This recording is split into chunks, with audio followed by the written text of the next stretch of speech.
जर तुमच्या घरात आर्थिक संकट असेल तर आज मी तुम्हाला असा उपाय सांगत आहे, जो केल्याने माता लक्ष्मी नक्कीच प्रसन्न होऊन तुमच्यावर कृपा करतील। माता लक्ष्मीला संपत्तीची देवी मानले जाते। ज्या व्यक्तीवर त्यांचा आशीर्वाद असतो त्याच्या आयुष्यात कधीही पैशाची कमतरता नसते। यासोबतच माणसाला सुख, शांती आणि समृद्धी मिळते। शास्त्रानुसार माता लक्ष्मीचा उगम समुद्र मंथनाच्या वेळी झाला। पाण्यातून जन्माला आल्याने एका ठिकाणी राहणे हा त्यांचा स्वभाव नाही, म्हणून त्यांना चंचल असेही म्हणतात। त्यामुळे लोक आपापल्या परीने देवी लक्ष्मीला प्रसन्न करण्याचा प्रयत्न करतात। येथे मी तुम्हाला असे काही उपाय सांगणार आहेत, ज्याद्वारे देवी लक्ष्मी प्रसन्न होऊन तुमच्या जीवनात सुख समृद्धी नांदू शकते। चला जाणून घेऊया या उपायांबद्दल। माता लक्ष्मीला प्रसन्न करण्यासाठी संध्याकाळी करा हे उपाय। माता लक्ष्मी ही संपत्ती, वैभव आणि कीर्तीची देवी आहे। लक्ष्मीला प्रसन्न करण्यासाठी प्रत्येकजण पूजा करतो। ज्या लोकांवर देवी लक्ष्मीचा आशीर्वाद असतो त्यांचे जीवन आनंदी असते। त्यांच्या आयुष्यात कशाचीही कमतरता नाही, अशा लोकांना समाजात सन्मानही मिळतो। जर तुमच्या घरात आर्थिक संकट असेल तर आज मी तुम्हाला असा उपाय सांगत आहे, जो केल्याने माता लक्ष्मी नक्कीच प्रसन्न होऊन तुमच्यावर कृपा करतील। हिंदू धर्मात सूर्योदय आणि सूर्यास्त हा पूजेचा काळ मानला जातो। असे मानले जाते की यावेळी केलेली पूजा शुभ फळ देते। आर्थिक समस्यांपासून सुटका मिळवण्यासाठी संध्याकाळी हा एक उपाय करा। या उपायांनी होईल लक्ष्मी माता प्रसन्न, घरात नांदेल सुख शांती। हिंदू धर्मात वास्तुशास्त्राला अनन्यसाधारण महत्त्व आहे। ऊर्जेशी संबंधित असलेले या शास्त्राचे अनेक सकारात्मक परिणाम आहेत। वास्तुशास्त्रानुसार घरामध्ये सर्व काही योग्य दिशेने आणि योग्य ठिकाणी असल्यास घरात लक्ष्मीचे आगमन निश्चित आहे। दुसरीकडे घरातील वास्तूमध्ये दोष असल्यास घरात येणारा पैसा थांबू शकतो। यासोबतच घरातील आर्थिक प्रगतीमध्ये अनेक प्रकारचे अडथळे निर्माण होऊ शकतात। आज मी तुम्हाला वास्तुशास्त्राच्या अशाच काही टिप्स सांगत आहेत, ज्यामुळे घरात धनाचे आगमन टिकून राहते। यासोबतच ते घरात आनंदही आणतील। चला जाणून घेऊया वास्तूच्या काही उपायांबद्दल। वास्तुशास्त्राच्या या नियमांनी लक्ष्मी होईल प्रसन्न। वास्तुशास्त्रानुसार घरामध्ये पूजा मंदिर नेहमी पूर्व दिशेला ठेवावे। हे शक्य नसेल तर पूर्व उत्तर कोण्यात ठेवणे योग्य मानले जाते।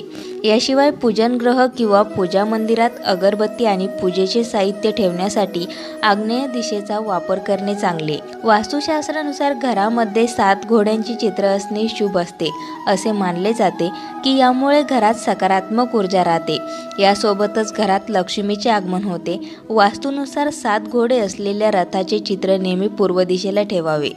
वास्तूनुसार घरामध्ये शेंदूर असलेल्या गणेशाचे चित्र देखील शुभ असते। घराच्या मंदिरात ईशान्य दिशेला सिंदुरी गणेशाचे चित्र किंवा मूर्ती लावल्याने त्यांचे आशीर्वाद कायम मिळतात असे मानले जाते। वास्तूनुसार घरामध्ये तुळशीचे रोप लावणे शुभ असते, परंतु जर ते योग्य दिशेने लावले नाही तर त्याचे विपरीत परिणाम भोगावे लागतात।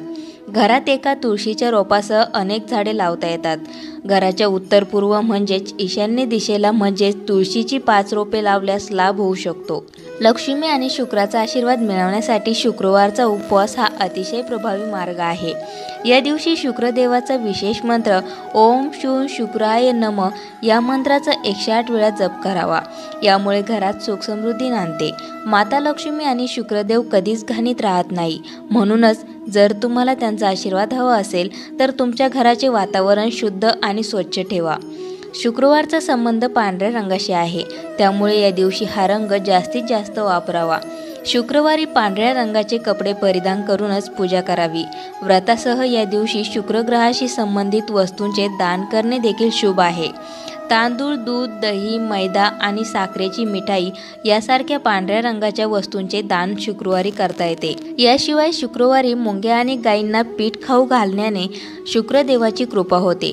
भगवान विष्णूशिवाय माता लक्ष्मीची पूजा अपूर्ण मानली जाते, म्हणूनच भगवान विष्णू आणि माता लक्ष्मीची पूजा एकत्र करावी। यामुळे धनधान्य आणि वैभव प्राप्त होते। भाग्योदय व्हावा असं वाटत असेल तर हा उपाय करा। मेहनत करून केलेल्या कामावर पाणी फेरलं जात असेल आणि नशिबाचे फासे तुमच्या बाजूने पडत नसतील तर पिठाचा दिवा बनवावा।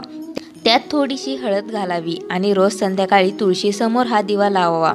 तुळशीत उत्तर दिशेला हा दिवा ठेवणं अत्यंत चांगलं मानलं गेलं आहे। हा दिवा लावल्याने नशीब तुमच्या बाजूने वळते आणि कामं होऊ लागतात। इच्छापूर्तीसाठी आपल्या काही दडलेल्या इच्छा पूर्ण करायच्या असतील तर रविवारी किंवा एकादशीच्या दिवशी तुळशीची 11 पानं धुवून त्यावर शेंदुराने राम नाम लिहून त्याची एक माळ बनवा आणि ती मारुतीला अर्पण करा. आता अत्यंत भक्तीने आपली इच्छा सांगा. श्रद्धेनं सांगितलेली तुमची इच्छा लवकरच पूर्ण होईल. सुख आणि समृद्धीसाठी उपाय. घरात कलहाचं वातावरण असल्यास तुळशीची 4-5 पानं धुवून एका भांड्यात पाणी घेऊन ती पानं त्यात टाका आणि आंघोळीनंतर हे पाणी घराच्या दारात शिंपडा. असे केल्याने घरातील नकारात्मकता दूर होते आणि घरात सुख समृद्धी आणि शांती नांदते.